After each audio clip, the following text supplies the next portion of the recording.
But let's get into the Tottenham update. A bit of breaking news for you, which we'll get into in a bit, but we're going to start off with the injury update. Paul O'Keefe said yesterday that Richarlison is on track to be included in the squad for the derby, as well as Ben Davies is close but not certain.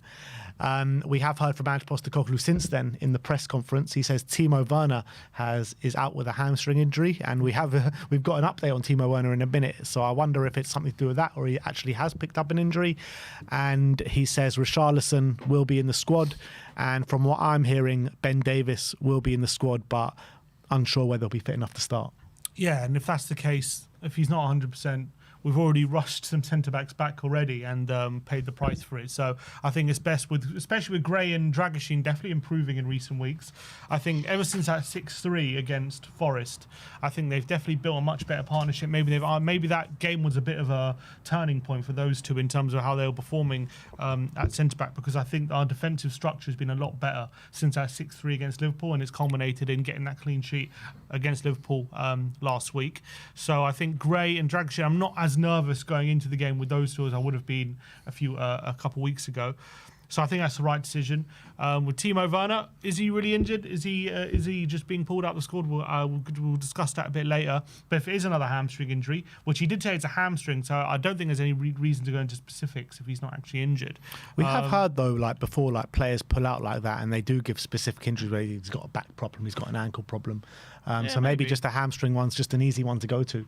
Potentially. I think he's injured, to be fair. Yeah, maybe he is injured, which maybe could scupper a move. He actually is injured, but obviously there's less options, but also could force Ange to turn to Mikey Moore, as opposed to if Werner's available, he might say off the bench, I'll go for Werner off the bench. Now he might say I might go for Mikey Moore, which could be a positive.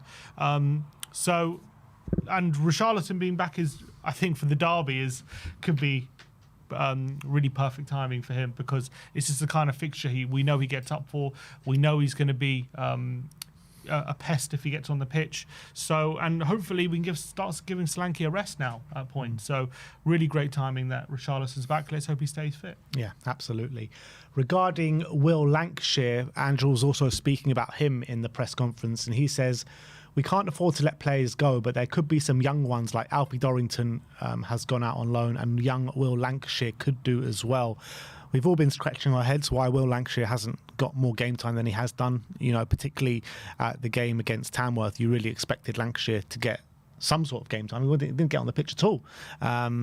So, yeah, he got that start at Galatasaray, scored a goal, got sent off, and then we've barely seen him since. So I think a loan move definitely should be in the offing for him, because he's just not getting any sort of game time here.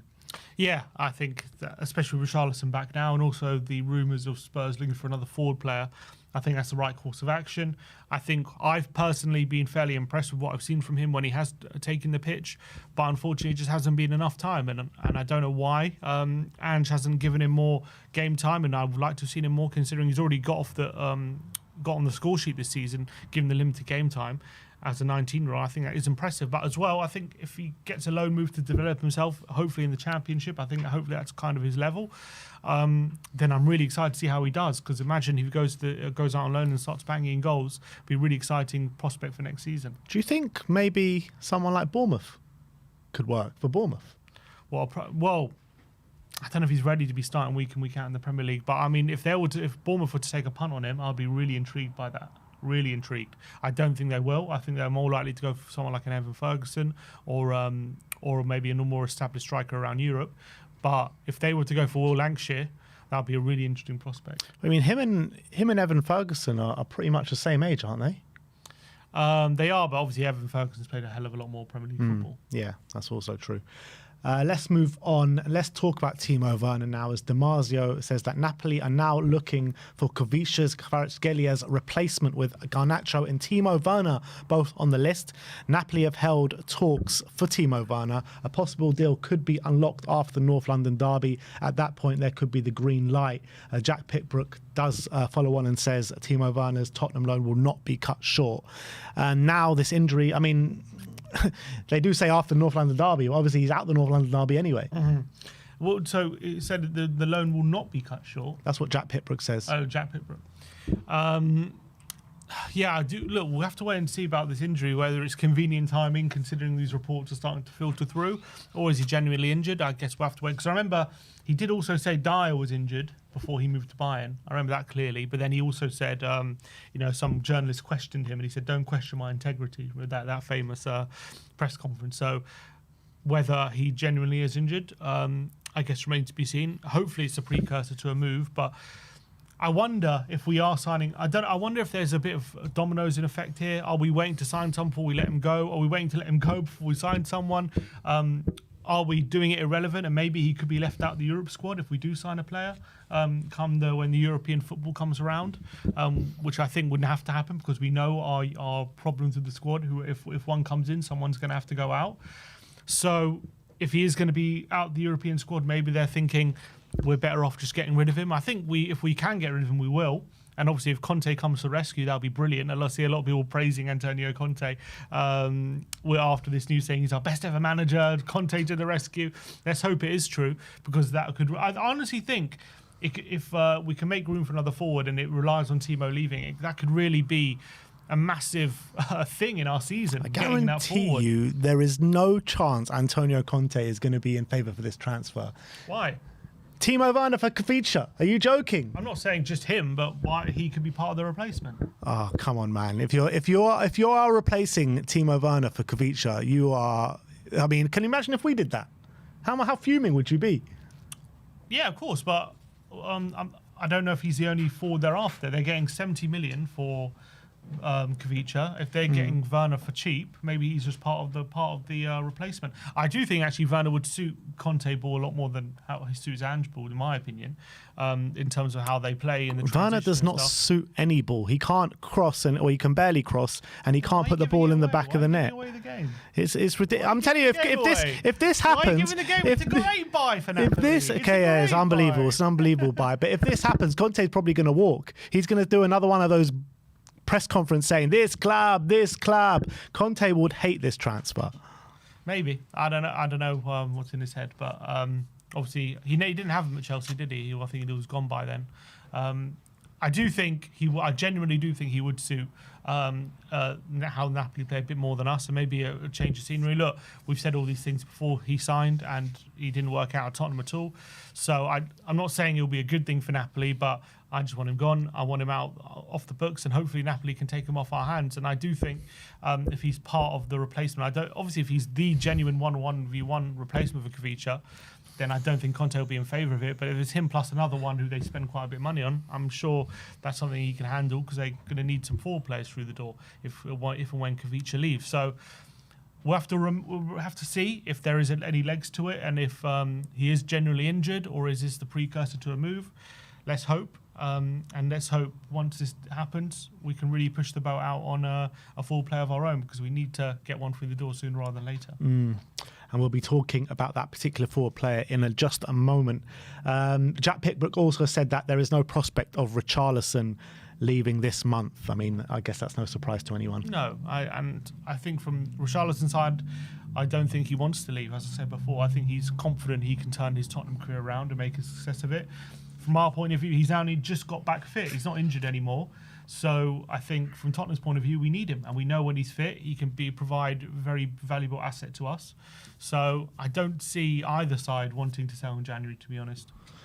And the next rumour we're going to talk about is one of those rumours that we know is just never going to happen, and Spurs won't even look to entertain it. But Villages are reporting that Real Madrid are lining up a bid to sign Archie Gray after the 18-year-old has impressed as an emergency centre-back at Tottenham this season. I mean, if Real Madrid are seriously interested in Gray, they can literally dream on. So I'm really... I mean, Villages is just the worst. You love Villages. Oh, I love it. I love the nonsense they spat out. I can give me a good chuckle, but they just spat out so much nonsense. Where do they get these things from? Seriously, they just make it up. I don't know if I swear a few days ago they were reporting that Kinski's learning Spanish. because Madrid are interested. So I think this whole thing is just nonsense. But yeah, no chance we're letting Gray go. No chance. I wouldn't be surprised if they're looking at Gray as if like maybe in like 2-3 years' time, if he continues on this trajectory, maybe we'll go in for him. But there's no chance in the near future that Gray's going anywhere. Exactly. Real Madrid, you can go and do one. You ain't getting your grubby hands on our Archie Gray. Now, let's talk about the man on everyone's lips at the moment, and that is Randall Kolo Muani. As Fabrizio Romano said yesterday, that Juventus and Tottenham have both made contact again with PSG for Randall Kolo Muani. PSG are still insisting on their conditions, but Muani will 100% leave in this January transfer window. Then, L'Equipe said Juventus do not have the funds to cover Muani's salary in full. A loan with a mandatory purchase has been ruled out. The player was open to the move. Tottenham are active and held talks with PSG, with Daniel Levy having an excellent relationship with Nasser Al-Khelaifi. The prospect of joining the Premier League seduces Kolo Muani. And then later on today, L'Equipe followed on from that and says that Spurs have now made a loan offer with a non-obligatory purchase option for Randall Kolo Muani. Juventus is also interested. PSG is waiting to assess all offers before making a decision. So they also said that Juve are struggling with the funds. Yeah, I said that. Yeah. So if that's the case, then we should be in a better position. Yeah, exactly. And I think with the wages that Muani's on, I don't think that'll be an issue for Spurs. Yeah, I think that'll be fine. I think how much is he on? 150. He's on like between 150, 160. Yeah, we can definitely match it. That's for sure. I can't see us going too far over because our highest paid player is Sonny on 200. So I don't see Spurs giving him more than Son. But I maybe a bit of an increase, 180 or so. And if Juve are really struggling on that aspect and need help from PSG to cover those wages, I think that gives us a really strong position. And I think that gives us the leg up. Obviously, they want an obligation to buy, and we're only going for an option. But I also think Juve don't want an obligation to buy either. They also just want an option. So it looks like from that front, no one has the advantage when it comes to the structure of the deal. So I think Tottenham are in a good position if Juve need to sell. Now, the problem is there's rumours that Vlahovic could be leaving in January. If he does leave, all of a sudden I think that gives Juve the upper hand because all of a sudden they have the money probably and they can match us or probably blow us out of the water if that happens. So I think again, with just like in January, it's always happens. These transfer dominoes. You have to, once one falls, a lot falls in place. But let's just hope we can get this deal done before anything happens with Juve and Vlahovic. With the rumours of Timo leaving, with the rumours of Kolo Muani coming in, similar wages, get one in, get one out. Is there no smoke without fire? Is this just coincidence, or what would you reckon? And the hamstring injury. I don't think it's coincidence. Hamstring injury, I don't know, but I don't think it's coincidence that rumours of Werner could be leaving with Muani coming in. I don't think that's a coincidence at all because I do think we do need one in, one out, to be honest, in terms of the squad, unless you're thinking about keeping Werner but then take him out the European squad. So unless that's the case, you do kind of have to get rid of him.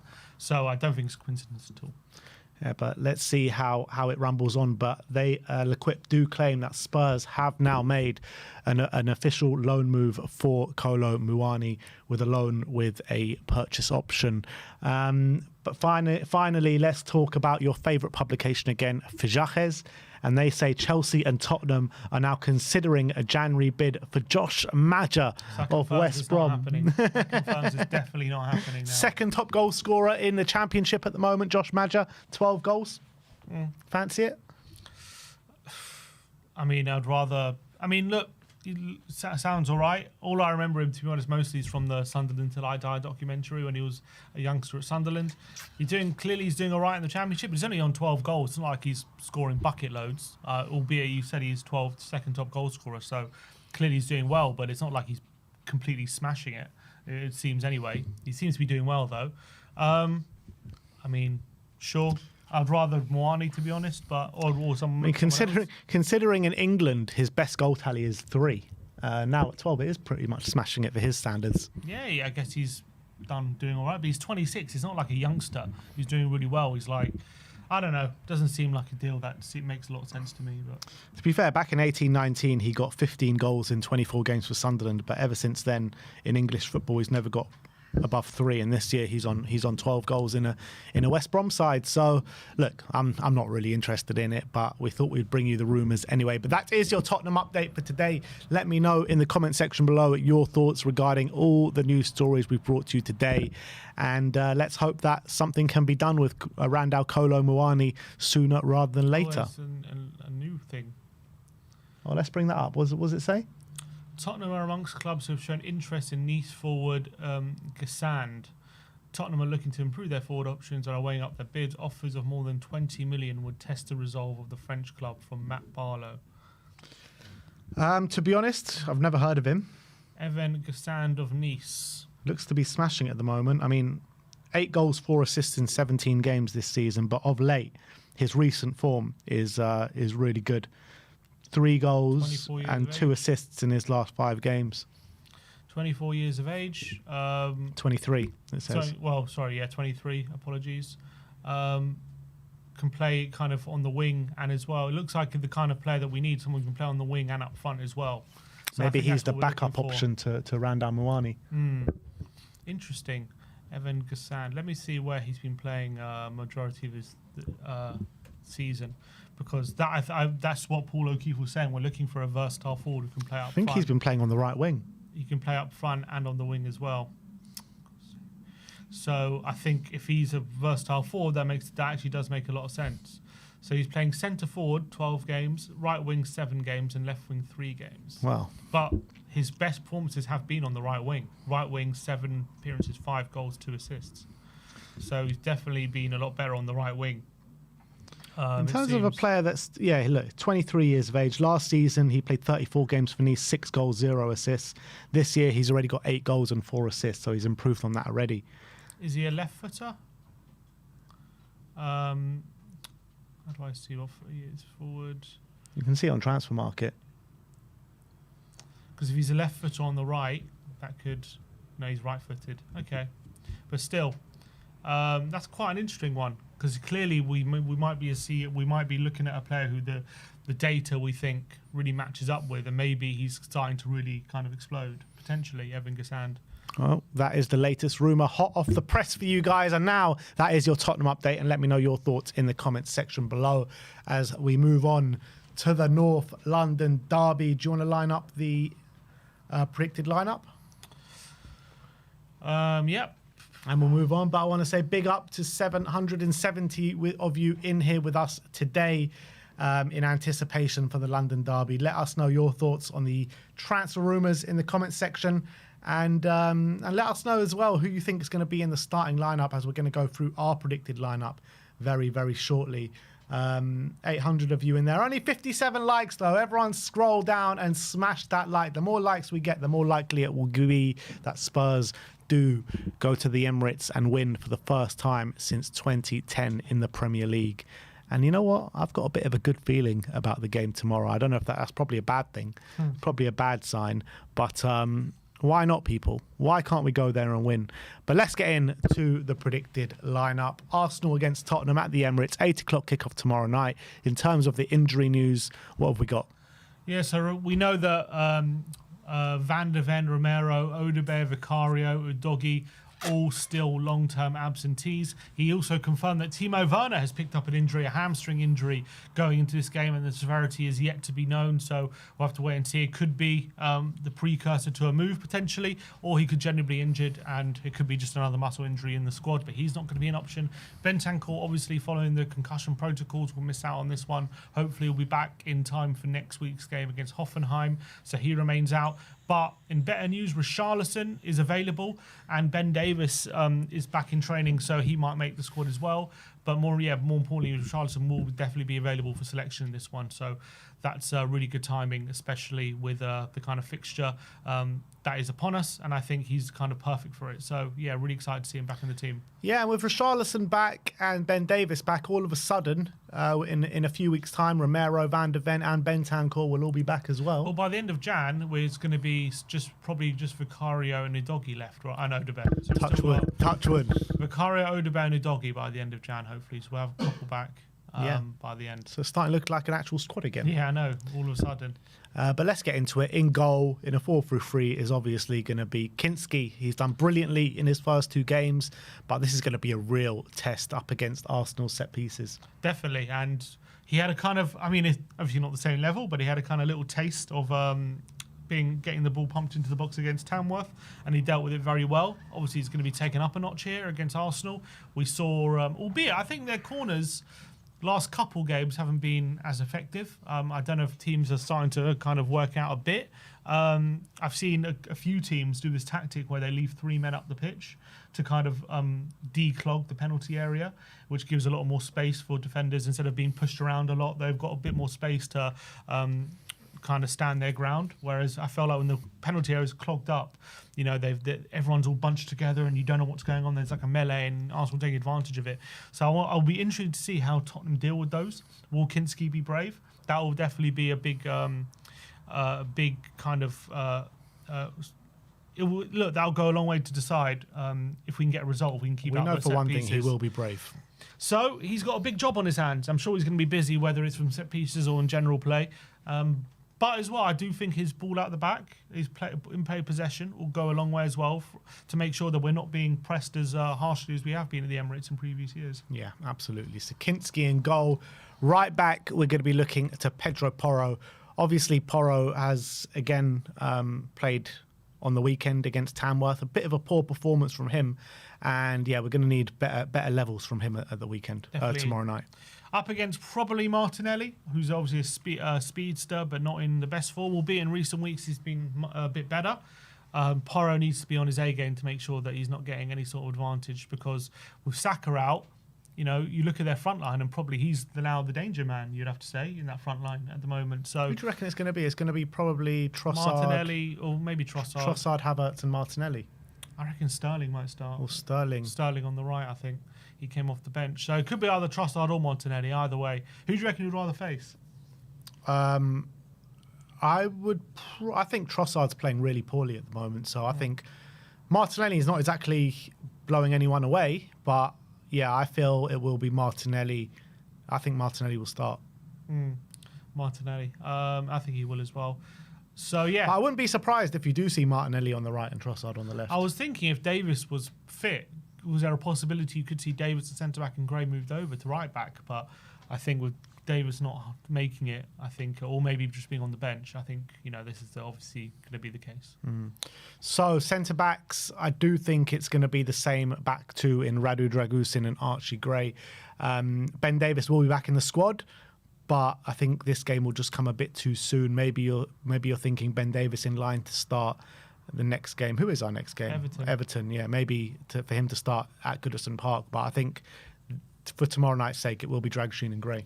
Yeah, and to be fair to them, I think they've been a lot better over the last few games. So less worried than I would have been after definitely that Liverpool 6-3 when they both of them all over the place. Ange has said actually in the press conference pre the Liverpool Carabao game that, you know, they did a lot of analysing after that game on what about the centre backs, and they really adjusted a few things and really worked out what they did well and what they weren't doing well and what they need to change, and that seems to have really got the really created a better dynamic between those two. So less worried about it, albeit Kai Havertz not in the best form, but he's still a very physical threat. He's still a person who, you know, you get the ball to him into feet or into his air, and he'll fancy himself against Gray and Dragusin in that front. So they have still got a job on to keep him quiet, because even in recent games he hasn't been good, but he's still getting chances, isn't he? And if he gets those same chances, I wouldn't be surprised he puts one of those away against us. So got to make sure you're on their game. But as well, it'll be a very big challenge for Gray, because I know he's been playing big games, but I'm trying to think of like a real tough game away from home, like on this level that he's had. He's probably not. So this is obviously another level for him, another big test away from home against Arsenal. I would say, like, in terms of intense atmosphere, he obviously started that Galatasaray game. I'm saying a centre-back. Centre-back, yeah. I can't really think of one. But yeah, I mean, this is his biggest test for sure, Archie Gray, in terms of an away performance. And you're going into the Lions Den, aren't you? Talking about a North London derby away. So that's going to be the centre-back pairing at left. But the clean sheet against Liverpool will give him loads of confidence. Yeah, absolutely. Go into this game and think, you know, depleted Arsenal front line, if I can keep a clean sheet against Salah and Jota and Gakpo or whoever it was, I can do it against Havertz and these lot. Yeah, I totally agree with that. And at left back, we will be looking at Jed Spence, pretty much our only option, and he's been brilliant of recent weeks. Yeah, in a weird way though, he done brilliantly against Mo Salah. But there's a part of me who's like, if he is up against Sterling, I saw how he struggled against Jacob Murphy, and Murphy's going to probably play in a similar vein to how Sterling's going to play, in terms of he's going to go down the line, he's going to be a right foot on his right side, and obviously with Jed Spence playing on his wrong side, could he be catching him flat-footed? Like, if, in a weird way, if it was... I'm not saying I'd be less worried if it was Saka, but in a weird way, Saka playing on the cutting inside probably suits Jed Spence on this side a bit more than someone going on the outside. Obviously, I do think Sterling's probably easier to deal with in general, but I am slightly worried just from the fact that I saw the struggles he had against Murphy, and if they do play Sterling rather than Trossard, is that something that Sterling's going to notice? I hope not, but Spence has been great, and I'm confident he can have a good game. So that is the back four: Pedro Porro, Dragoshin, Gray and Spence. Moving into the midfield positions, which is a topic for debate, I guess, because we know Bentancur's out. So you're talking about the six, where you've got an option of, I guess, either Basuma or Bergvall, I guess, for the six. And Basuma had a great performance at Tamworth. It was just Tamworth. Bergvall has been brilliant in whatever position he's played in recent weeks as well. But I do think he's going to side with Basuma for the six. I think he has to. I think we need some experience in there. We need Basuma in there. I think we need kind of an older player to make sure that we're not getting bullied in that central area. So I think Basuma had a great game in the Emirates last year. Actually, to be fair to Basuma, recent weeks he's been pretty good. I think he deserves the credit. I thought Liverpool, he was great. Obviously Tamworth is Tamworth, but he was good. And I think the game before Liverpool, Newcastle, he came on, was pretty good, I thought, against Newcastle. So I think he's been pretty good in recent weeks. So I think he deserves a start. Yeah, I think it's been like 3 good performances that had followed on like 3 poor performances. So right now he is in a rich reign of form. Yeah, so I think he deserves. I think we need him, and he deserves a start in this one. The other midfield positions, I think in the other 8, it's basically a toss-up between Bergvall and Sarr. Now, I think you've got to go with the player on form, because Sarr's just not in form at the moment. And Lucas Bergvall is a man that is exceeding expectations. You look at that, how he played against Liverpool in the Cup a couple of weeks ago, and every game he comes on, every game he starts, he's doing himself a real service. So I think he's on the start, and I think he should go for him. I would go with Bergvall as well. I wonder if he didn't start on the weekend because he was thinking about starting him on this game. And also the main reason I would start him is because he played well against a Newcastle midfield of Joel Linton, Guimaraes and Tonali. He played unbelievably man of the match against a midfield of McAllister, Curtis Jones and Gravenberg, who have been, especially Gravenberg, one of the best midfielders in the league this season. So there's no reason why he can't believe he can have a good game again against this Arsenal midfield. He's basically competed against the best midfields in the league in the last 2 games and done really well. Yeah. So there's no real reason why we can't have belief he can step into this game. I know it's away from home, it's not at home, so different. And we know that Galatasaray away he did have his struggles, but maybe that experience against Galatasaray has really helped build him a bit and build his character a bit and develop him. And I think since that game, I think he's been a lot better, to be honest. So I think Bergvall should come in. And also, he has that... Yes, I know he could have had 2 bookings against Liverpool, but if he can learn from that experience, he has that bite in the challenge that we need, and that he's got unbelievable running power, but he also has that little bit of quality that just Sarr seems to be missing sometimes in that final third and on the ball, and he just seems to glide past players and have an eye for a pass, which Sarr, as much as I do think he's a good technical player, Bergvall just might be on another level on that. All right, so we're going for Bergvall and Basuma as part of the midfield trio. And you're looking at those two. I mean, both of them are probably, if you're a betting man, you'd say both of those get a booking tomorrow night. Probably. We just got to make sure that we keep both of them on the pitch come the 90th minute. And yeah, the last player in the midfield, we really go for James Maddison. Yeah, we're going to go for Madders. I guess the only decision is it Madders coming in, or is it Decky and then Johnson on the right? Or is it even Son in the midfield three and Decky on the right? So there's a few options actually in his disposal now, what he could do. But I think Maddison obviously was brilliant at the Emirates last year. He's a big game player. I think he was one of our better players against Tamworth, but it's not saying much. Was suspended against Liverpool, so didn't play in that game. I thought was actually pretty good when he came on against Newcastle as well.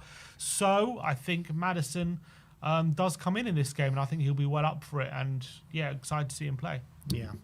And then on the right-hand side of the attack, we are going to go for Dejan Kulusevski. Came on, completely changed the game against Tamworth, as he's been doing pretty much all season. Been our best player, and he's going to be chomping at the bit to destroy those Gooners. Definitely, and I think as well, if it's going to be Lewis Skelly on that left-hand side, I think he's got to look at that and think I could have the beating of him. Because I feel like even if it was Johnson there, I feel like Johnson, I don't know if he has the confidence to even take him on. He's not even taking on Tamworth players at the moment. So I think Kulusevski, if he's on that side, he faces up to Lewis Skelly. I really have confidence he can have the beating of him and he can actually create chances from those moments. So I think, Decky comes in on the right-hand side and that's how we move forward. Yeah, and I think not just having the beating with him, but like physically as well. That's what I'm saying. Yeah, like he really, we need a bit of physicality on that side so we can really dominate that side of the pitch. And I think when you're looking at Kulusevski and potentially a Bergvall to back him up on that side of the pitch against Lewis Skelly, and Lewis Skelly as well, as much as he's been brilliant since he's come into the Arsenal side, no doubt about it, he's been very good, impressive. I think you can draw a few fouls out of him and you can get him on a booking early and then you can really potentially get the upper hand. Mm-hmm. Let's move on to the other two players, and I think these two go pretty much without saying. Up front is Big Dom Solanke. We'll go both. Solanke up front and Sonny on the left. Yeah, so there's Son, obviously. He's definitely... Where's Solanke? There you go. And Solanke up front. No surprises. Obviously, Solanke's actually in a bit of a rich vein of form. He's been scoring quite regularly recently. So, obviously, he's up against Saliba and Gabriel, two of the most physical centre-backs there currently is in the league. He's going to have to just be a pest and be a handful for them throughout the 90 minutes. And again, you remember back in the game at the Tottenham Stadium, that was only Solanke's second game, I think, for Tottenham. He was just coming back from injury. So it wasn't the easiest day for him. But I do think he's in a confident mood at the moment, Solanke. So won't be surprised if he really puts in a battling performance. And obviously Sonny on the left, probably up against Timber, you would have to say. Sonny not in the best of form, to be honest. So going to need a big performance. He does like it at the Emirates. He scored a few goals there. So hopefully this could be a real turning point for him when it comes to his form. But definitely need a better performance from him than he's performed in the last few games. Yeah, I'm looking at the matchup, which is probably going to be Son against Jury and Timber out on that side. I think that's going to be an incredibly difficult matchup for Sonny. I think he's finding it difficult to challenge his players one-on-one, and Timber's a very aggressive player, a very good player, but he does like to get himself up the pitch, doesn't he? So maybe there'll be a few gaps for him there. Yeah, definitely. So that is the lineup that we're going to be looking for. Kinski in goal, Porro, Dragoshin, Gray and Spence in the back line. Bissouma, Bergvall and Maddison in the middle three. Decky on the right, Sonny on the left and Big Dom Solanke up top. That is our predicted lineup to take on Arsenal tomorrow night at the Emirates Stadium. If you agree, or if you disagree, I should say, let us know in the comment section below. What lineup would you go for if you were Ange Postecoglou tomorrow night in the big North London derby? Let us know in the comment section below. All right, well, it's that time of the year. Let's get into the match preview. It is Arsenal against Tottenham. Big game. Tottenham sitting down, what was it, 12th or 13th in the league as it stands. 12th, Arsenal second in the league, but a few murmurings of disgruntlement in the Arsenal camp at the moment. You're looking at different situations. A lot of Arsenal fans very disappointed, and even a few calling for Mikel Arteta's head at the moment, which is... make of that what you will. You've got players of the likes of Trossard apparently refusing to sign a contract. You've got players like Zinchenko wanting out at the moment. It doesn't seem like a totally happy camp over at Arsenal. Albeit they've apparently just signed Zubimendi. Yeah, they have just signed Zubimendi, so that's definitely going to give them a boost. And, you've got fans abusing Kai Havertz on social media and stuff like that with his recent performances. I mean, it doesn't all seem very happy. And you're looking at Arsenal, the form that they're on. The last 2 weeks, they've pretty much effectively gone out of two tournaments. 2-0 down at home to Newcastle. 1-1 and going out on penalties in the FA Cup to Manchester United. So that's pretty much two defeats on the trot at the Emirates, where they hadn't lost all season. So, I mean, what do you reckon's going down at Arsenal? Do you reckon there is like a lot of disgruntlement behind the scenes, or do you reckon it's just all just blown up by the media? I don't know if the media have suggested there's any disgruntlement behind the scenes, but clearly the fans are. Look, when you look at certain fan channels, and you look at definitely fans who have always been sceptical of Arteta, they're definitely very loud at the moment. That's for sure. And look, the reality is they're out of two winnable cup competitions, and now they're going to face the prospect of trying to win the Premier League when they're 6 points behind and live by the game in hand, or the Champions League where. They've got no Bukayo Saka and they've got no X factor. I think they definitely the injury to Bukayo Saka is a massive blow to them, because I just don't think they have a great replacement for him. I think before he got injured, they were very, very heavily reliant on him, I think, and they relied on him to basically pull a rabbit out of the hat every other week. And Arsenal were playing this kind of pragmatic style where they would be kind of soaking up pressure, sitting back and not playing that hell for leather football we saw maybe a couple of years ago, where they really went 8 points clear ahead of Man City before collapsing right at the end. We're not quite seeing that from Arsenal this season, and there are times where they're having a lot of possession and they're struggling to break them down. They're struggling to create good quality chances, and we saw when Odegaard was out, but in the earlier in the season, they were struggling to create chances. Now Saka's out, they're struggling for those moments of magic. They need both of them, really. I think if one of them's out, they really struggle, because I look at the other players in their attack and they're not bad players. You look at Martinelli, Trossard, Havertz. I'm not saying these are bad players, but these aren't players who are going to win you a league. These aren't players who are going to take you that next step. And you look at the players who are that, it's probably only Odegaard and Saka who are that kind of quality.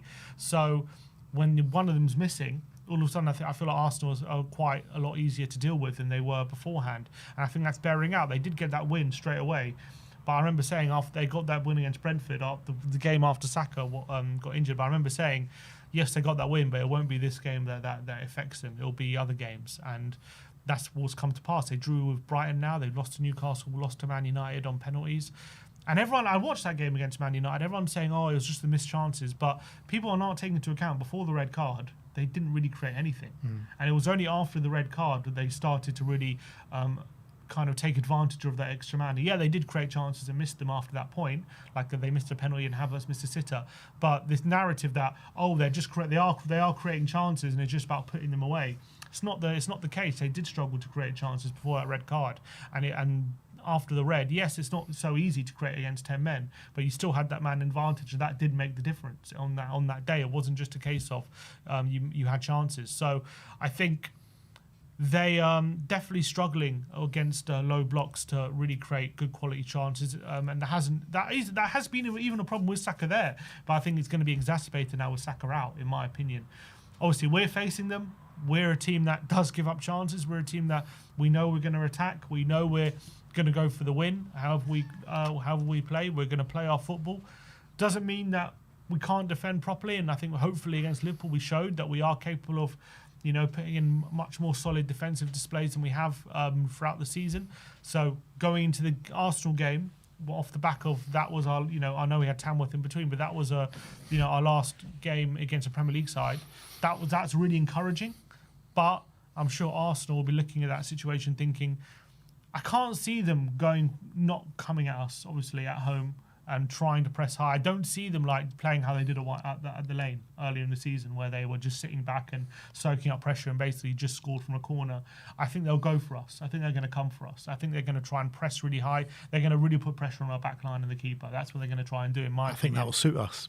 That will suit us, but as well, there is a chance our defence buckles under that pressure. Yeah, I mean, look, in this season, you've seen like when teams do go for us, we can buckle under the pressure. But I feel in this situation, now we've got Kinski in goal, someone that can really play out the back and maybe evade that press with just one ball. I think that will suit us really well with Kinski in goal. And we just got to hope that the attacking players are on form for Spurs. And the likes of Sonny performs a lot better than he has been doing recently.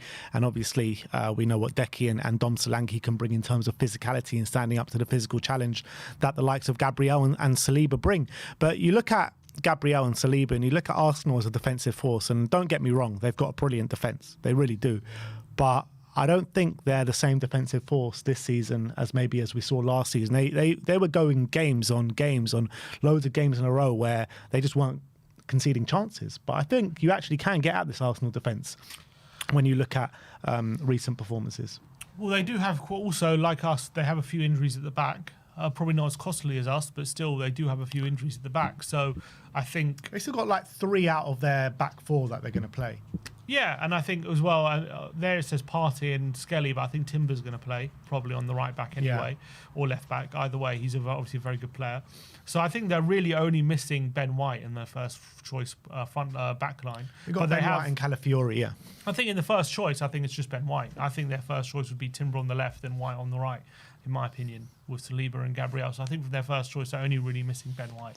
But even if Ben White's out and you put Calafiori on the left and Timber on the right, you don't really lose that much quality. No. So it's still like 2 good players out. Yeah, so I think they definitely have made a few more mistakes, I feel like, this season defensively than last season. I still think they're a very, very solid unit. I think they're still level best defence in the league with Forest. So it's not like they're crumbling or anything, or there's been a massive change. But definitely I've seen they concede a few more like kind of chances than maybe last season. But I also noticed that the goals they have been conceding have been all of them have been quite good goals, and all of them have been quite quality finishes from difficult chances. It's not like they've been easy goals for the opposition. So from that front, maybe they've been a bit unlucky that every good shot seems to go in against them. But I do think Gabriel and Saliba maybe... Look, I still think they're the best in the league, so it's hard for me to say that they haven't been as good as last season, because I still think they're the best partnership in the league. Even this season they've been. So, yeah, I still think they're going to be a formidable force to face, to be honest. I don't think there's that much like going against them on that front. I still think it's going to be just as difficult to score. I actually think, like, when you're talking about best partnerships in the league this season, I think that maybe Van Dijk and Konate have been a better partnership, because Liverpool have started to concede more goals once Konate's been out. And when they had that partnership at the beginning phase of the season, they were barely conceding a goal. Yeah, that's true. They were the best defence in the league before Konate got injured. I do think that Saliba, I think Gabriel has maybe kept up his standards, but I feel like Saliba has been caught out quite a number of times this season. He has been a few times, yeah. He hasn't been this imperious force. Usually it's him the one who's perfect every game, and Gabriel makes the odd mistake, and this season's probably been a bit the opposite. Yeah, exactly. In terms of what we were mentioning before about Arsenal as an attacking force and about Odegaard and Saka, and you're completely right, because you saw at the beginning of the season when Odegaard was out, they were finding it hard to get wins, and now with Saka out, it's kind of the same thing. But right now, when Saka's out, you need someone like Odegaard to really step up. And I feel like he just hasn't, since coming back from injury, and even before he got injured, he hasn't really announced himself on this season yet. And he's their captain. He's the guy that leads their press. He's someone that works incredibly hard. But in terms of creating those incisive chances, he's not really doing that at the moment. And I don't know what's really going on with him. Well, I thought against Man United, he created a lot of chances. They just didn't put him away in that game. But yeah, I think you're right. Other than that, I think he's not been great. I think he's struggled. Maybe he's struggling with that dynamic to link up with the right-hand side. Like when Saka's there, I think they find it a lot easier to, be a bit more fluid and kind of do those triangles. When Saka's not there, he's doing it with Sterling, he's doing it with Martinelli. It's not the same dynamic. They're not on his wavelength as much. So I think that's a problem. I also think he is creating chances for the likes of Havertz, who's missing a lot of sitters at the moment. So that's obviously been disappointing. But I don't think he's influencing games the way that he has been in previous years, for sure. I do think he's struggled in that aspect. So I don't know what's going on with him. Maybe he's still struggling to get back to his best after that injury. We saw like with Maddison last season, that did happen. He came back from injury and just never quite hit the heights he did before the injury. So is that happening with Odegaard? It's hard to say. But without him at his fully best, it's going to be very difficult for them to create the level of chances that they need to, I think. So look, either way, it's going to be an incredibly difficult game. No matter what Arsenal lineup is, no matter what the Spurs lineup is, we always know going to the Emirates is always a difficult task for Tottenham. We haven't won there in the league since 2010. We did win there in the Carabao Cup. What was it, 2014? Oh no, what was it? What year was it? 2018. 2018, when Dele Alli and Son Heung-min scored those goals. But our recent record against Arsenal is nothing short of embarrassing. It really is. Look at that. In the last 5 games, only 1 point. And that 1 point was at the Emirates in a really good performance where, you know, we really could have won. The last couple of games, though, you look at it, the 1-0 earlier this season, I felt like we should have taken more out of the game. In the game last year at the Tottenham Hotspur Stadium at the back end of April, I mean, they go 3-0 up at half-time from 3 set pieces. And in the second half, we actually made a really good comeback, and we actually could have got back in that game if we took more of our chances. But basically, the tail of the last 2 games against Arsenal have all been set pieces. Essentially. And that's been our Achilles heel in these fixtures. I think they've both been really tight games, especially the one earlier this season. And it's mad to say, like, it's been a tight game when we're 3-0 down at half-time. Yeah, no, especially the one this season, though, extremely tight, very little on either side. We were kind of winning the ball high up the pitch and not taking our chances or doing enough from them. They were offering very little going forward, and then obviously they get a corner and they score it and then just defend and keep a clean sheet. So it's going to be very difficult. Obviously, I felt like with Romero and Van der Ven, it's a lot easier to contain Arsenal than it would have been with than it is going to be with Dragoshin and Archie Gray. So whether it's going to be as tight in this game in terms of, I felt like last game there was just very little goal mouth action, very little chances. So it's going to be interesting. It's going to be very interesting to see how Gray and Dragoshin step up to that challenge. But as well, they've had Saka in the last game and they're not going to have him this game. And he has also been a bit of a thorn in our side in these games. Against us last season when they won 3-2, he was a massive on the counter in those corners. He was massive. Last season, the game early in this season, he was one who took the corner for the goal. So I felt like Odegaard's corners were not as good against Man United. That was definitely true compared to Saka's corners. So I feel like he could be a big miss. But they have been very tight games. And obviously we drew at the Emirates last year 2-2 in what was a very good performance. We have something about midweek at the Emirates getting a result. Do we? Yeah. The only ones I remember are the 4-4 and the one in the Carabao Cup. Yeah, I think that's the only ones they've been. All right. So midweek all the at the omens Emirates. are good, people. All the Midweek omens are at the good. But Emirates. please, I'm just begging. I'm begging Tottenham to slap these lot Midweek up. in general, because the one where Danny Rose scored, that was midweek under the lights. We beat them. Yeah, that wasn't at the Emirates, though. Huh? That wasn't No, at the but still Emirates. midweek. Yeah. When we beat them under Conte 3-0, that was a midweek game as well. Yeah, and also the 3-3 at 3-3 at Tottenham was also that was midweek. midweek. So we have a good Have we ever lost to Arsenal midweek? Don't know. We have a good midweek record. Have we ever against lost to them. Arsenal in the midweek game? And also, as I bumped into We have in the Flamini one. Flamini. Okay, that doesn't count. Carabao. But we'll count our Carabao one. We'll count our one, but not that one.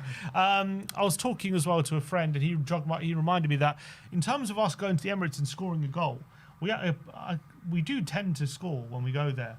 Yeah, there has been a number of times where we lost 3-0. No, 3-1 we lost. We didn't lose 3-0.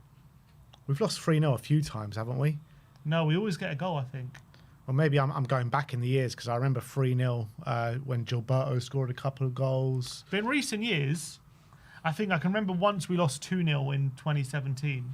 But other than that, I think every other time we've at least scored a goal. So hopefully that means they won't get a clean sheet. But they did keep a clean sheet against us last game. So the last time we didn't score at the Emirates was 2017 when we lost 2-0. that's what I just said. There you go.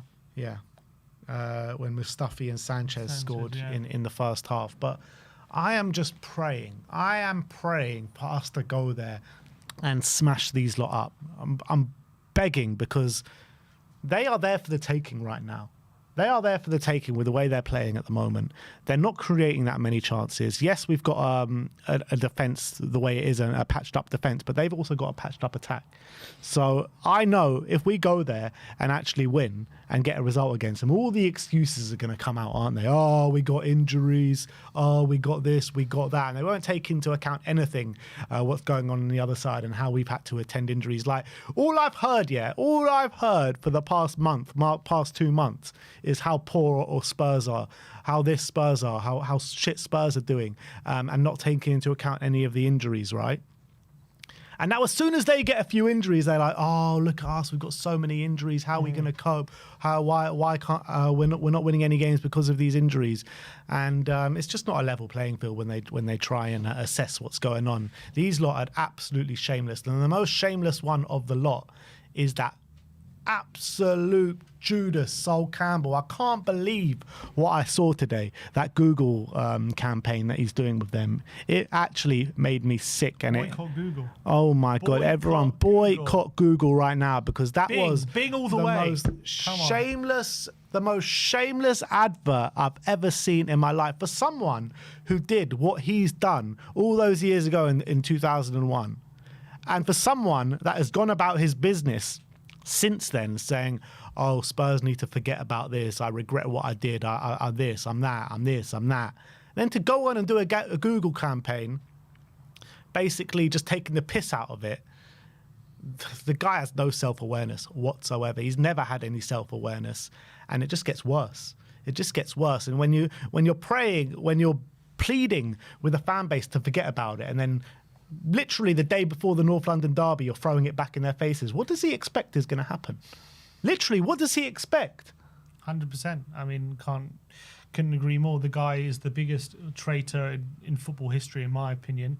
And I don't understand how he can want people to move on from it and forget about it and do things like that and literally put it back in people's minds. I mean, first of all, he's an idiot. It's no surprise that he's not got a job in football. No one wants to touch him when he's behaving in the way he behaves. And the reality is, what he did is going to stick with him, and he's clearly got no problem bringing it up again. And so when he receives the kind of backlash or whatever he receives, I mean, I don't know what he can say to that. Obviously, it should never be, I'm not advocating any violence or anything like that, but when he receives backlash for his actions and then he brings up and throws it in the fans' faces like he did in that advert, I mean, what does he expect is going to happen? People are just going to ignore it, and people are going to say, oh, how funny is an advert? No, I think Spurs fans will rightly not be happy about it, and it's going to be back in their minds again. He's just bringing it all back. So he wants people to move on from it. He wants people to stop talking about it, and yet he's doing an advert basically about it. So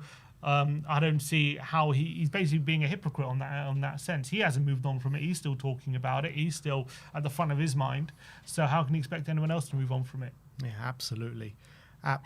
So, yeah, absolute wanker, that guy. I can't stand him. And I was ready, when this stuff, I was ready to stop singing the songs and for it to be in the back of our minds and not give him the time of day, because he doesn't deserve the time of day. That's the reality. But when he brings it to the front of our minds, I'm telling you, the away end's going to be full of Sol Campbell chants tomorrow night. That's pretty much where it's all going to be focused on.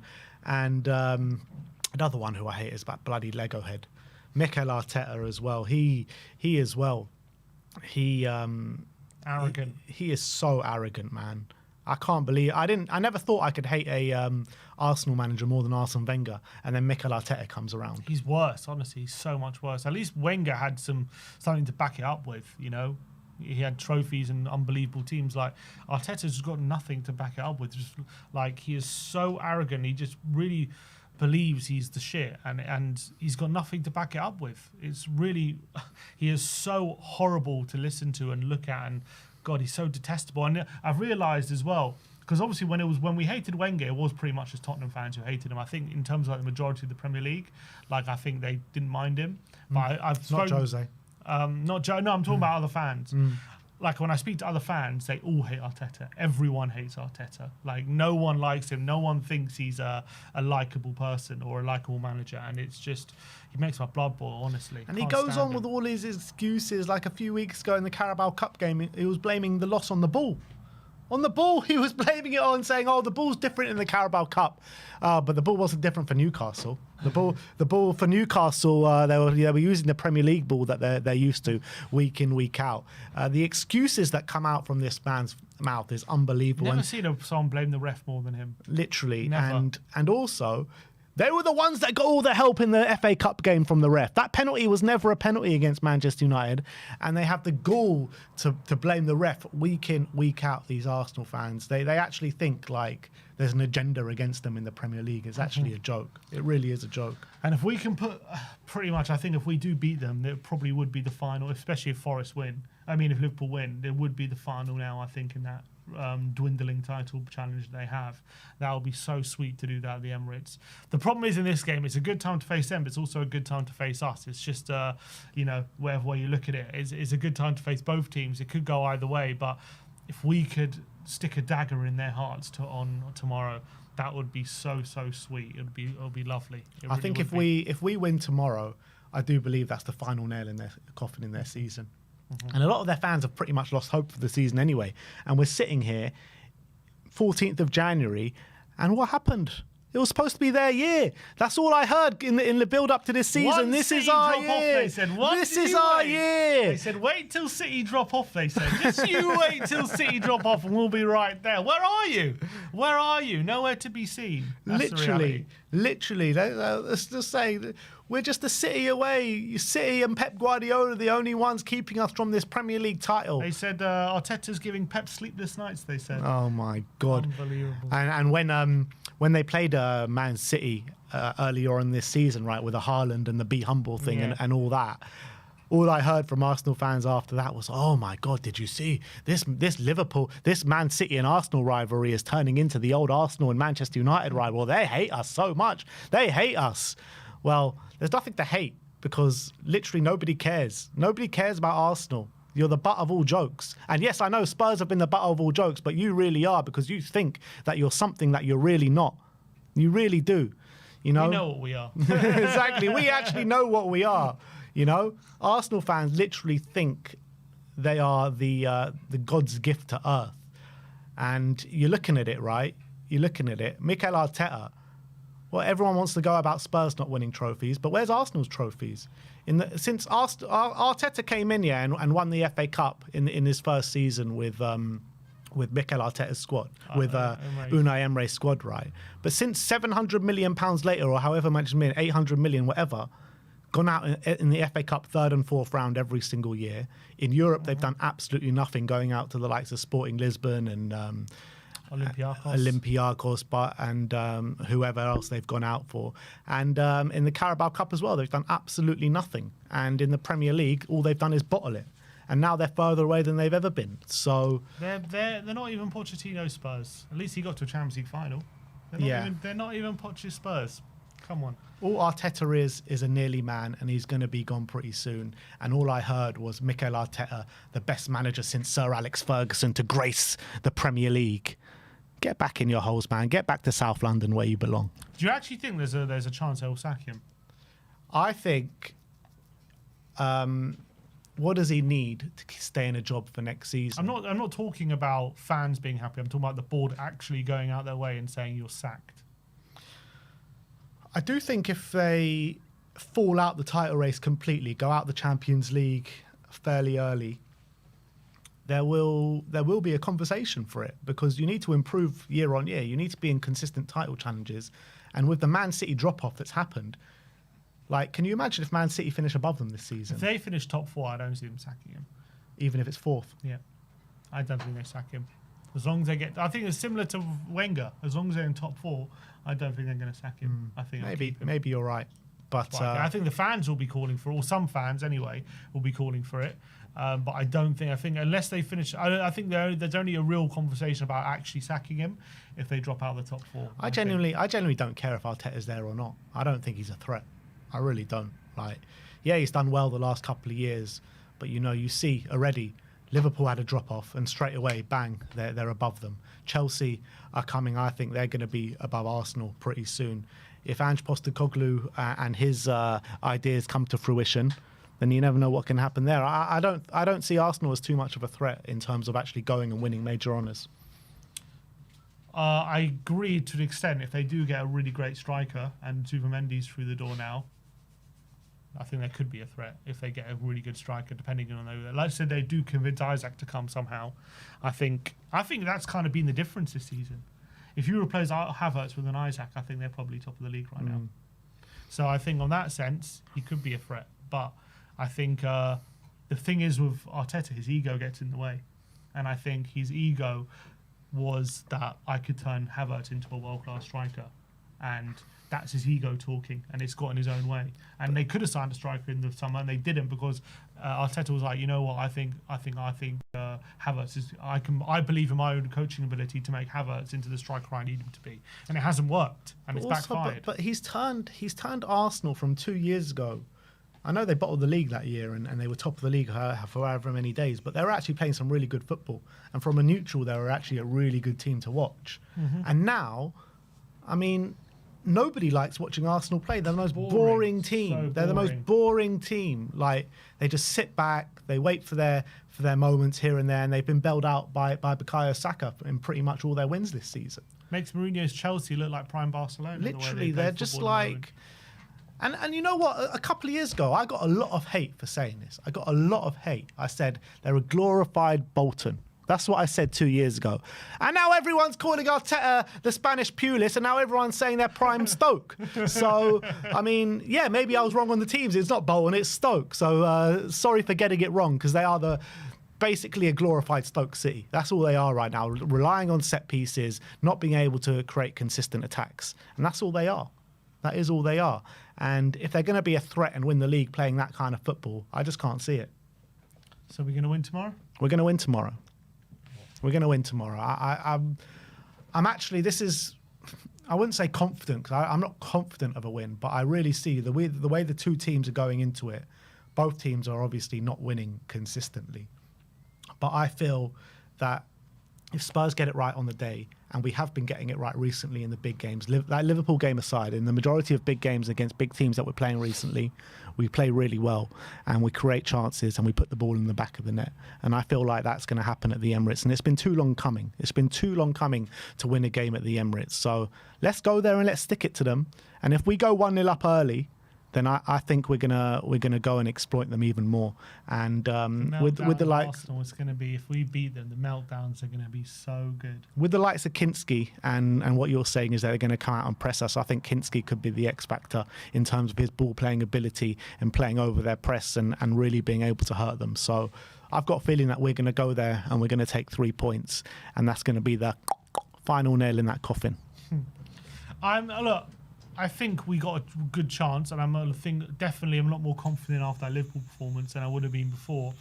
But I think the reality is they still are creating chances, and their back line, as much as gettable, our front line is there's still something missing from it. And unless they're on their absolute A game, will Arsenal find it too easy to keep us out? That's what I'm worried about. So I'll scrap that.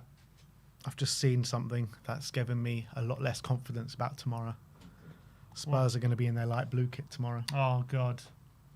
That's because of that. Arsenal won their away kit in the earlier game, weren't they? But why? Why do they do that? Just play in white, man. Because of Arsenal's kit, it's got white in it, apparently. So that's ridiculous. There's too much white. There's too much white in the Arsenal kit. Man. It's ridiculous. Spurs, Arsenal should be red against white. That's what it should be. Exactly. 100%. Disgrace. Game's gone. The game has gone. I think we're good enough to get a draw in our current state. I think Bergvall is going to have a really big say in this game. I think Solanke, I think is going to be absolutely really important, making sure he holds up the ball. And we're just going to have to make sure we defend properly. The problem is I'm just worried we are going to concede from set pieces. I am worried about that. That is the one avenue which I am very worried about. Because I just don't think we've got the physical challenges to hold out the likes of Gabriel and Saliba from set pieces. Would you that thing, put 3 players up? Would you take that risk? Just hopefully Kinski could catch it and just kick it out to one of them. Yeah, I would. Yeah, I would be brave. And let's see if Ange's going to be brave on that aspect. Because if they do that, if they declog the penalty box, and that gives more space for Kinski to come and claim things, that might be the best way to go. So I'm going to go for I think it's going to be a 2-2 draw. I think that would still be a big blow to their title race, for sure. I just don't know if we've got the mentality yet to go there and actually win and actually take the 3 points. But I do think we can put a blow to their title challenge. Score prediction? 2-2. 2-2. Yeah, I'm going to go 3-2 to Spurs. I'm backing the boys. Let's go there. full of passion, full of heart, and let's go and take the 3 points and send them back packing to South London. I've just seen a worrying report as well that Arsenal have entered the race to sign Randall Kolo Muani. Which isn't great. It's not great news. At all. Not great news. Hopefully, that's just posturing to try and speed up Tottenham. But we've seen that before. Put Arsenal's name in the race. But maybe they are genuinely interested in him. Maybe they want him. And if they come in for him, and Arteta sells it to him, especially with Jesus out now, Arteta can sell it to him. Look, you come in, and you're going to be our number 1 striker ahead of Havertz. I mean, it's tough to beat that at the moment. Yeah, absolutely. But look, that is the match preview, the big North London derby preview. Me and Sim will be down in enemy territory tomorrow at the Emirates, and you're going to have Barry and Amir in the studio for the watch along for you guys tomorrow. But it's a big night. It is a big night. The last North London derby of the season, seeing as Arsenal are out of all the cups. So we won't be able to see them in any FA Cup, and definitely probably not a Carabao Cup final either. So, yeah, Arsenal, this is the last we're going to see of you this season. And let's get the win, people. Let's go there with confidence and let's get those 3 points. And to finish off the stream with you guys today, we have got the one and only Mr. Brian Daigle. Good morning or Brian, afternoon. We just got to plug in our headphones. Amateur. How are you doing, boys, and everyone in the chat? Good, Brian. Thanks, Sammy. There you go, Brian. Amateur, rookie mistakes. And just before we get into it, with the Muani, don't worry about the filth. They've still got some creeping, flirting, lurking, register interest, monitor situation. We're miles ahead of that situation. But good morning to you guys, my brothers. How we doing? Good afternoon, my friend. Good afternoon. Yeah, not bad, mate. Not bad. Looking forward to tomorrow. Talk to me, Brian. First of all, what was your reaction to that bloody Judas advert that we saw earlier today? Yeah, do you know what? It had been sent in a couple of groups, but I hadn't watched it till you sent it to me, and you said, "Have you watched it?" And I was like, this guy goes on for 20 years going, "Oh, they're picking on me. Oh, there's 20 years. They've got to stop hurting me." And then he does that. Talk about pour petrol on the fire. No coincidence. It's the day before an NLD as well, isn't it? Yeah, exactly.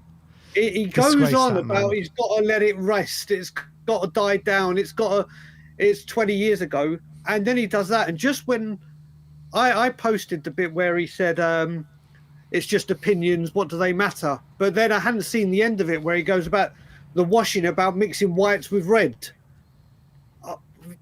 Listen, it's banter, but that guy is an absolute buffoon. And he's just made sure that those songs are going to get chanted even louder tomorrow, haven't they? Absolutely. And the Spurs fans are definitely not going to let him forget it tomorrow, that's for sure. Right. But in terms of the North London derby, talk to me about what this game means to you, because I think it means a lot to all of us. Yeah, this is the one game every single year. It's the only game that I refuse to miss. I was engaged to a woman before Ilana. The engagement broke because she asked me to go to a family event or watch Spurs Arsenal. I went to Spurs Arsenal in Israel. I've lost the job because I tried to book holiday back home, and I said, if you don't give me the day off, I will call in sick. They didn't give me the day off. I called in and said, yeah, I'm absolutely fine. Won't be in. I told you, Spurs Arsenal, lost my job. This game, unless it is life or death. Did we win any of those games, Brian? Well, the one with the in Israel was the final North London derby at Highbury. You know, when Martin Yeo and Arsene Wenger squared up and Robbie Keane scored. 2-2. And the one I lost my job over, I can't actually remember the score. Oh no, yes I can. It was the one where Thierry Henry did that goal from where he was doing kick-ups and ran the half the pitch. The 3-1 or whatever it was. But this game, life or death, like I said, I was speaking to you earlier, Ben, when the fixture list day comes out, it's 9 a.m. your time, so it's 4 a.m. my time. The first thing Ilana says to me the next day is, what 2 days are we doing nothing? This game is everything to me. Everything. It's the one game You just don't lose. You just Yeah. don't lose. It's either a very, very good day or the worst day ever, isn't it? Exactly, because it's not even just about what happens on the pitch. It's, everyone, because the communities are so closely knit, right? You got family, friends, workplace, everything. It's just like, it means so much because of just everything involved. We hate them so much. They hate us so much. But then you got families intertwined with Arsenal and Spurs, and it's just so much bragging rights that goes into this game. So much talk, so much chatter, so much banter, and then it all comes to a head with 90 minutes of football, and then it all goes off and kicks off afterwards. Mate, it's not just that. I'm sure you and Sim will agree, and people that are watching. The week building up to the NLD, just the tension in North London, going into, you could just feel something in the air. Yeah. Going into work, the whole week is just absolute banter and just winding each other up.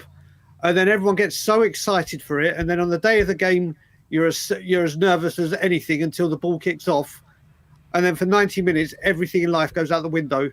This, I mean, it is such an intense rivalry, isn't it? It's the one that I've grown up knowing that this is the one. I mean, obviously there's Chelsea, there's West Ham, there's been other big rivalries, but this one is just levels above anything. And I love North London Derby Day. I love it. I think for me, there's too much tension in the air. I don't like, especially going to the Emirates when there's so many Arsenal fans just around you. Ugh, I can't stand it, especially when they like take the lead or something. It's just one of the worst feelings. But in terms of the game tomorrow, Brian, is it a better time to face Arsenal or a better time to face Spurs? Do you know what? It really is 6 of one and half a dozen of the other, isn't it, lads? It really, really is. I think it was you guys yesterday saying in a bit of the build-up where you're saying it's the team that can't defend against the team that can't score. And it's going to prove that way. It's going to prove that way. Everyone has got some injuries out. We've got a brand new keeper making his Premier League debut in the biggest of the biggest. There's just so many elements in this and moving parts. I can't remember where there's been so many moving parts in a game like this. I really can't. I will say, Sim, as well, when you said about going to the Emirates, obviously you've been there a hell of a lot more times than me, and I know how you, or can you imagine how you feel. The only time I went was when I went with you guys last season with Ange Postecoglou, and it was 2-2, and the performance the lads put in that day was outstanding, was incredible. In fact, we should have gone with all 3 points. So if the lads can turn up and do that and put in that level of performance, then I think we'll have them beat. Yeah, and I think you might be right on that aspect. I think we got a good chance, as good as chance as ever, as going to the Emirates, especially with no Saka. In terms of lineup-wise, Brian, what key selections are you looking at going into this game? I'm pretty much absolutely bang on with your predicted lineup. I was, when I was speaking to Ben on his way in, I said, do you know what, I'd probably have Kulusevski in the midfield.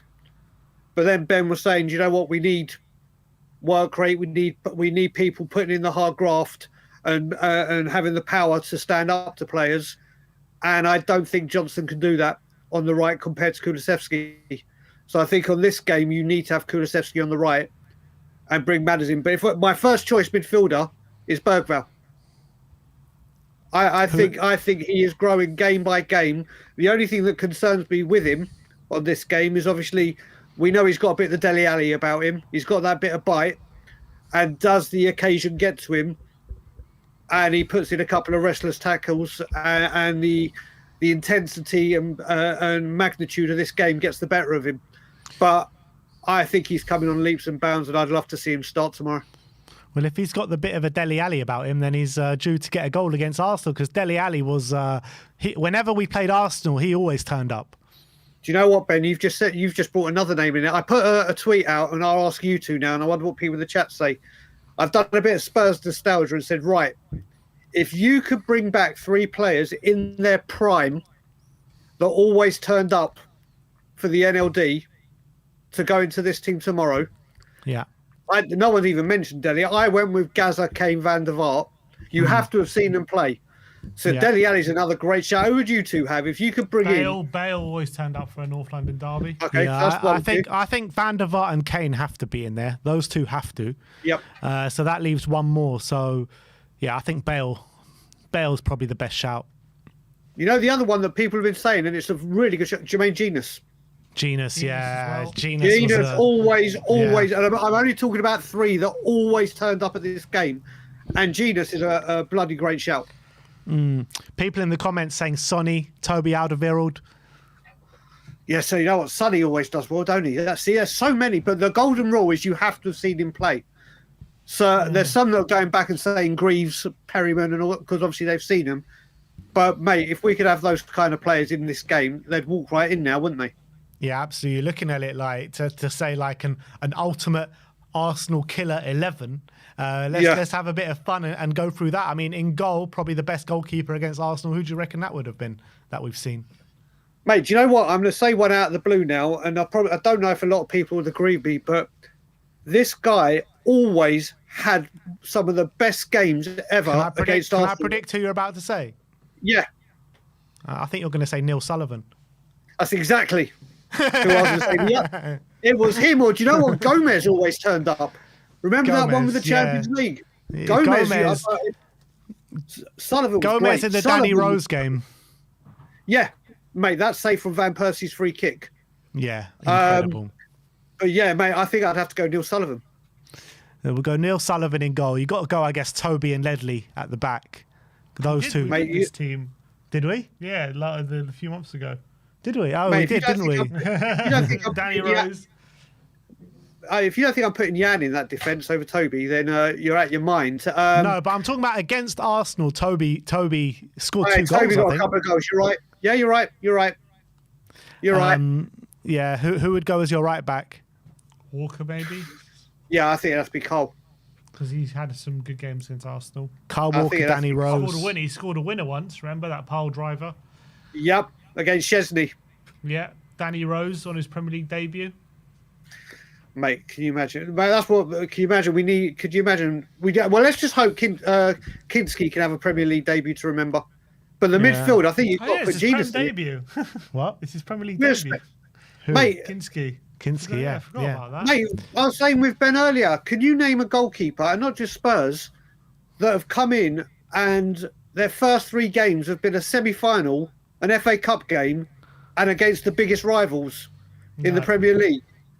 What a sequence. I mean, if he can get a hat-trick... Brian, he's the first goalkeeper for Spurs to keep a clean sheet in his first 2 games for 100 years. Yeah, I actually heard you say that yesterday. Tamworth obviously is but still, that's what an incredible achievement for him. Still, Liverpool he has to keep a clean sheet. Damn right. But in how many years has it been 3 in a row? Yeah, probably never. Probably never. Who's your midfield, Brian? Genius definitely gets in there. Van der Vaart has got to go in there. Yeah, and I'm putting Gazza in there. There's not a time I'll never not put Gazza in the midfield. Gazza, Genius, and Van der Vaart. That is a midfield as open as anything. And then Bale and Kane. Bale, Kane, Sonny. Bale, Kane, Sonny. All right, so that's the team. Mate, can you imagine that team all in their prime together? Yeah, that would be incredible. I mean, we'll be able to keep the ball, but I mean, I don't think that team would do too much defending. I guess Toby and King will be enough. Mate, just that midfield. Jesus Christ, that midfield and then front line, that really would be you score 3, we score 4. Yeah. That midfield and forward line would be unstoppable. Yeah. And to be fair, the game at Tottenham, we played a midfield of Decky and Maddison, and we were still able to keep them quiet with that midfield. Yeah, I mean, they had no ambitions to go and attack that game. I'm sure they had ambitions to go and attack. They just didn't. Didn't seem like they tried to. Look, I'm sure they came to try and win. I don't think they go into any game, Arsenal, just going for a draw. But, well, yeah, the good thing is hopefully we can just kill their season off. Like you said, I mean, we have to get a win here. Like I think you two were saying yesterday, well, draws aren't good enough anymore. Yeah. As I personally, Sim, I'm with you when it comes to prediction. I think we will get a draw. But in all honesty, we need to get draws aren't acceptable, draws aren't going to get us out of where we are and climbing up that table anymore. We need, especially with the teams around us, we need to start getting the wins. And what better place to start than at the enemy? Yeah, you do look at like the performances Arsenal are putting in at the moment, but you know it's not going to be like that tomorrow. As much as I'm saying I think Spurs are going to win, you know, whenever we just turn up there, they suddenly just turn in. Apart from maybe last year, they just turn into like this bloody prime Barcelona team and just start passing it around us like we're not even there. Well, do you know what it is? I can't remember what stream it was I was watching yesterday, but there was an Arsenal fan on it, and they were saying last season they used to just come out and attack, and go for the jugular immediately, where now it's been a bit more disciplined or whatever. They said if they came out flying, they want to see them come out flying tomorrow and just go for the jugular again. Kind of like what we were doing in the last season of the Lane when games were over by half time. I hope they don't come out and do that. And we all know on this game, form, everything goes out the window. But what I just hope is going into this game, we play the match, not the occasion. Because, you know what I mean? How many times have we been to the Emirates since it's been built? And we've won twice there in the entire time, that Carabao Cup game and obviously the famous one with Kabul. And they've already won more at our new stadium, which has only been open for 5 years. And this happens at Chelsea, it happens at Liverpool, where the kind of the occasion and magnitude of the game seems to take hold of the players, where that's the fan side, isn't it, really? That's the, right, this is the big ones. These are the ones that the fans wait for. These are the ones they need to turn up for and forget what this means to the fans, and remember that they got to do the job on the pitch, because we do our job on the terraces. And let's just hope they play the game, not the occasion. It's just been too long, man. I just can't believe the last win was that one under Conte when we won 3-0. You know, it's just been way too long. The form against Arsenal has been nothing short of embarrassing over the last 3 years. It needs to change. It has, and if I remember correctly, until that 2-2 last season with Postecoglou, the performances at the Emirates in the league have been just unacceptable. I mean, that one with Conte, where we just lost 3-0 in the first, I think it's 3-1 in the end.